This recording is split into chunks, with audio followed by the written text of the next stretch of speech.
Adakah AI akan buat trader jadi bodoh, atau sebenarnya AI ni boleh buat kita jadi lebih power?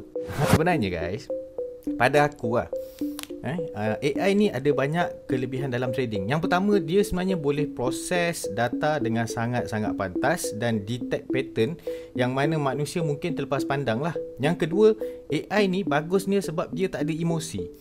Bila tak ada emosi, dia tak akan ada FOMO, dia tak akan ada foggy, dan dia tidak ada perasaan untuk revenge dalam market. Apa yang dia akan buat adalah dia akan ikut by logic, by data yang terpampang dalam screen ataupun dalam chat tu.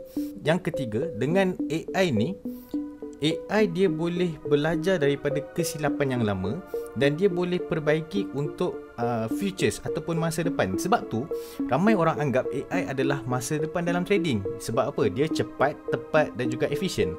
Tapi sebelum kita nak serahkan semua benda ni kepada AI lah, ada beberapa risiko yang kita kena faham. Antara benda yang penting sekali adalah AI ni dia tak faham sentimen market. Apabila ada news besar, krisis ekonomi dan juga perubahan polisi, semua ni akan berlaku secara drastik ataupun secara mendadak.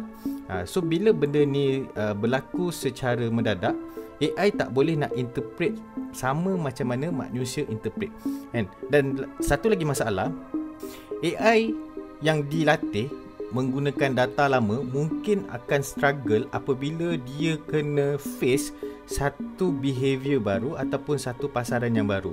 Dan paling bahaya sekali dalam AI, bila trader bergantung harap pada AI 100%, trader akan mula kehilangan skill analisis secara manual. Ini benda yang sangat ditakuti.